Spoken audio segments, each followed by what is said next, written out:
N'importe quelle entreprise qui serait aujourd'hui dans la situation de l'État français déposerait le bilan, évidemment, immédiatement. Je vous entendais, Monsieur Rochebin, en arrivant, prononcer le mot austérité. Et alors, c'est un mot qui est énormément utilisé en France. Et peu pratiqué. Moi, ce que je veux dire, c'est que quand on a un taux d'endettement qui est équivalent à 56 ou 57% du produit intérieur brut, lorsqu'on est le pays le plus fiscalisé du monde, moi, j'aimerais trouver un autre mot que le mot austérité pour qualifier cette situation. Parce que précisément, ce qui ne convient pas dans les politiques menées en France depuis un petit moment maintenant, c'est que nous vivons systématiquement au-dessus de nos moyens. Oui. Systématiquement au-dessus de nos moyens. Et le déficit et la dette, et ça, toutes les entreprises et même les ménages le comprendront. Quand on investit pour l'avenir, si on investit massivement pour les grands enjeux d'avenir, sur l'IA, sur la transition énergétique, etc., ça a un sens parce que c'est un cadeau que nous faisons aux générations futures. Aujourd'hui, nous faisons du crédit à la consommation. Expliquez bien ça, oui. C'est exactement comme le débutant dans la vie qui va voir la banque et qui dit « Donnez-moi de l'argent pour me payer une voiture, des loisirs, pour sortir en boîte ». C'est pas du vrai crédit, c'est du crédit à la consommation. C'est de l'argent claqué, pas tout, mais en grande partie. C'est ça la gravité de la situation. Aujourd'hui, nous finançons notre train de vie qui est au-dessus de nos moyens, et depuis trop longtemps. Et vous posiez une question qui est passionnante et qui est essentielle, c'est où faire des économies, potentiellement. Simplement, pour comprendre, parce que souvent on parle des dépenses de l'État, on parle des comités Théodule, on parle même des dépenses des ministères, il faut moins de chauffeurs, etc.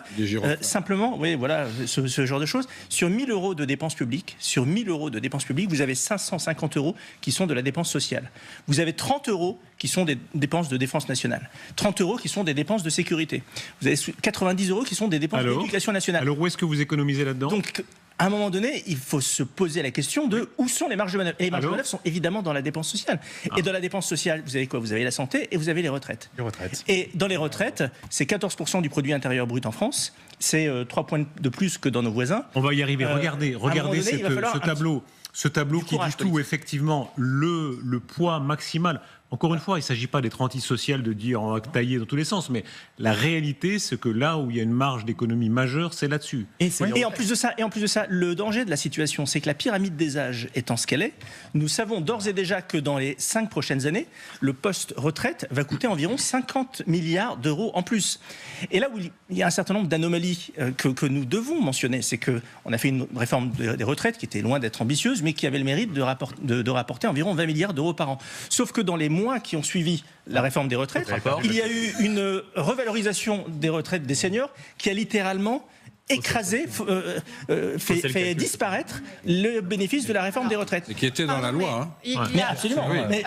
Donc, on fait une réforme que l'on va faire peser sur les jeunes générations et la génération qui est à la retraite prend 5%. Il y a une iniquité générationnelle qu'à un moment donné, il faudra être capable de poser sur la table. Je crois que l'erreur fondamentale, c'est de partir du principe que nous devons faire évoluer le système actuel en changeant quelques paramètres.